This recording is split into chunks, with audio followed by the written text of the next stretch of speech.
महाराष्ट्र की राजनीति एक बार फिर मराठी भाषा के मुद्दे पर गर्मा गई। एमएनएस के कार्यकर्ता जबरदस्ती और मारपीट के जरिए लोगों को मराठी भाषा सीखने के लिए मजबूर कर रहे हैं। मुंबई से हमारे संवाददाता शाहिद अंसारी की रिपोर्ट देखिए।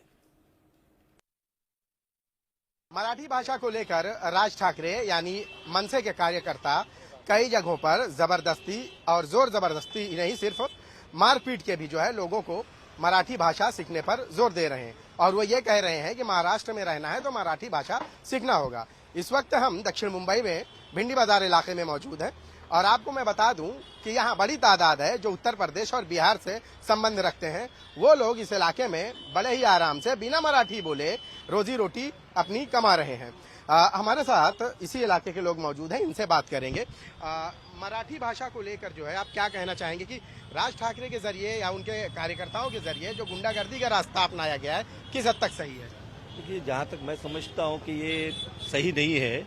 मराठी भाषा से किसी को कोई तकलीफ नहीं है, आप बोलना चाहते हैं, लेकिन अभी किसी को आता है, कोई कोई क्या बाहर से आता है। अब किसी को जितनी मराठी भाषा आती नहीं है, अब वो अपने रोजी रोटी के लिए महाराष्ट्र में आता है, मुंबई में आता है, तो वो पैसा कमाने के लिए आता है।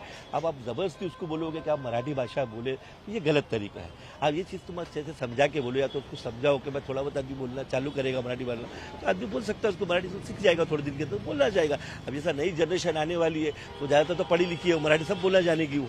आज अभी हम अगर आप चलिए, अभी हम दूसरी जगह के जाते हो, जैसा राजस्थान जाते हैं, कर्नाटक जाते हैं, केरला जाते हैं, लेकिन वहाँ तो कोई जबरदस्ती बोलता नहीं है कि तुम केरला में बात करो या राजस्थान में बोलते हैं भाषा में बात करो। लेकिन ये महाराष्ट्र में क्यों ऐसा होता है? ये हर बार का ये मसला आता है। पहले भी शिवसेना भी उसने जब वजूद को बरकरार रखना है तो मराठी मुद्दा कुछ लोगों पर मारना चालू कर देते हैं और मारपीट करके कानून को अपने हाथ में क्यों लेते हैं? आज हम इस बात से सहमत है देवेंद्र फडणवीस साहब के, सीएम साहब के, कि उन्होंने बहुत अच्छा कहा कि आप कानून को हाथ में मत लो। लेकिन मराठी को अहमियत देने की भी बात, अहमियत दो है मराठी को। हम खुद जानते हैं, मला पण मराठी येता है, मी पण मराठी पढ़ना है, मैं महाराष्ट्र से आया भी मुंबई से, तो मराठी आता है, सबको आता है, लेकिन क्या बोलना, क्या ऐसा ऐसा थोड़ा बोलना चाहते हैं। अब किसी को एकदम पास तो आती नहीं है बोलने के लिए। जो इस्तेमाल किया गया वो सही नहीं। मास्टर साहब कहाँ के रहने वाले और मुंबई में कितने दिन से आप रहे? अरे मुंबई में तो हो गया 56 साल जी। रहने वाले कहाँ के? हम लोग बिहार के। मास्टर साहब आपके लिए तो बड़ा फिट है कि भाई मराठी सीखना है तो महाराष्ट्र में रहना पड़ेगा। दरअसल सब ऐसी बात है कि महाराष्ट्र के लोग भी दूसरे स्टेट में रहते हैं, तो उनसे तो वो सवाल नहीं होता कि तो आप मराठी बोल, ये यहाँ की भाषा सीखो तो आप यहाँ रहो। ऐसा तो कुछ भी नहीं है, किसी भी स्टेट में नहीं। अगर ये कर रहे हैं तो गलत कर रहे हैं। उनका ऐसा कहना है कि भाई इस महाराष्ट्र में रहना है तो मराठी भाषा सीखना बेहद जरूरी है, नहीं तो आपके साथ इसी गुंडागर्दी का रास्ता इस्तेमाल किया जाए। नहीं, ये गैर कानूनी है, गलत है ये।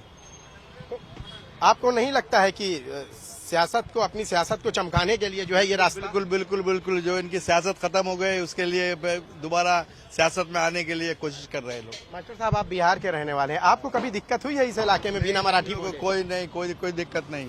हम लोग तो मराठी, हमारे मिलने जुलने वाले सब दोस्त लोग हैं, ये हैं ऑफिसर लोग हैं सब महाराष्ट्र के, तो उन लोग के साथ में उठते बैठते हैं हम लोग कोई दिक्कत नहीं। आप क्या कहना चाहेंगे कि जिस तरह से रास्ता अपनाया गया है जोर जबरदस्ती का, वो सही है? बिल्कुल नहीं, ऐसा होना ही नहीं चाहिए। महाराष्ट्र के अंदर 100 साल के लोग आज भी यहाँ मौजूद है जो सारी भाषाओं को लेकर चल रहे हैं। बहुत से लोग तो जानते भी है, समझते भी है, सिर्फ बोल नहीं पाते। लेकिन आप बोलोगे मराठी में तो हमको समझ में आता है। ठीक है, अभी जनरेशन बढ़ रही है, इंशाल्लाह अगर वो चाहेंगे तो वो मराठी को भी कवर करेंगे। ऐसी कोई बुरी बात तो है नहीं। हाँ, बैंकों को लेटर लिखा है और उसमें भी कहा है कि इंग्लिश और हिंदी के साथ साथ मराठी भी कंपलसरी की जाए। किस नजरिए से देखते हैं आप? अभी ऐसा है कि जानने वाला ही कर सकता है, और नहीं जानने वाला है वो तो बेचारा मजबूर हो जाएगा, बैंक में जा ही नहीं सकेगा। अगर वो लैंग्वेज के जरिए से अगर वो अपने अकाउंट्स को कंटिन्यू करना है या उसको जारी रखना है तो वो उसके लिए बड़ी मुश्किल और दिक्कत हो जाएगी।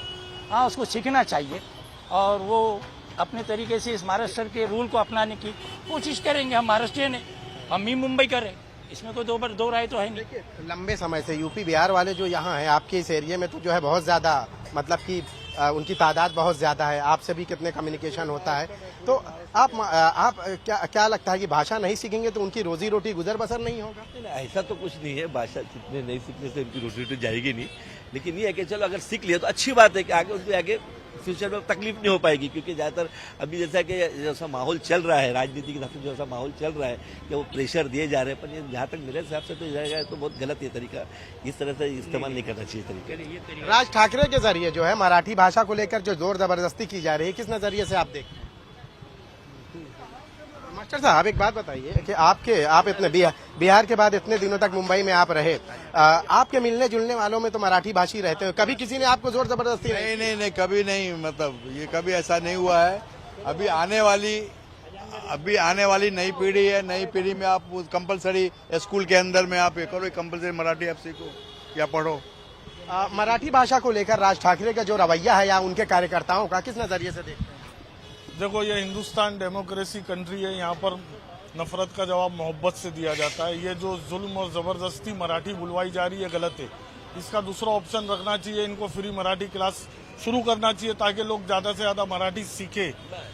और इसका जवाब यही होना चाहिए कि नफरत की राजनीति को मोहब्बत से बदलो और प्यार, ये जो लड़ाई झगड़ा मारपीट से जो मराठी सिखाई जा रही है, ऐसा नहीं।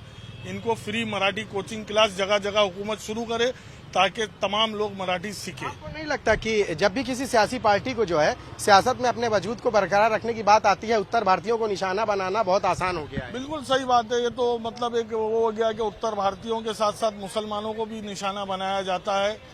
और जब भी किसी भी कोई भी बड़े मुद्दे को छुपाना होता है तो ये हिंदू मुस्लिम और उत्तर भारतीय मद्रासी की राजनीति चलती है। राज ठाकरे का तो मराठी का इशू बहुत पहले से रहा है, जब भी रहा है उत्तर भारतीयों का। आप 2006 से इस पार्टी के वजूद को देखिए तो पहली शुरुआत मारधाड़ तोड़ फोड़ मारधाड़ और लोगों के साथ जो है जुल्म ज्यादती 2006 से शुरुआत हुई थी। 2006 से शुरुआत हुई थी और इनका जो एजेंडा यही था। इसी वजह से तो आज तक इनकी एक भी सीट नहीं आती है, इसी वजह से तो ये पीछे रह गए। अगर ये 2009 में आई थी 13 सीट। हाँ, उसके बाद से नहीं आई ना, जब देख ली पब्लिक ने कि इनका एजेंडा क्या है, उसके बाद से तो ये कभी आए नहीं है। हर बार बहुत बुरी तरह हारते। ये पब्लिक जुटा सकते हैं अपने जलसों में, लेकिन उसको वोट बैंक में कन्वर्ट नहीं कर सकते। वजह यही है कि इनका जो एजेंडा है वो नफरत का है। मराठी भाषी भी नहीं पसंद करते। हाँ, मराठी लोग भी इनको पसंद नहीं करते क्योंकि वो भी इनको वोट नहीं देते। बहुत बहुत शुक्रिया हमसे बात करने के लिए। तो आपने सुना यहाँ के लोगों की बातचीत कि मराठी भाषा को लेकर किसी का कोई विरोध नहीं है और ना ही सीखने को लेकर विरोध है, लेकिन सिखाने के लिए जिस तरीका कार का इस्तेमाल किया जा रहा है, विरोध उसका है। कैमरामैन विष्णु के साथ शाहिद अंसारी, इंडिया न्यूज, मुंबई। और बढ़ते हैं आगे, बात करते हैं Papua New Guinea to Pakistan भूकंप की दहशत।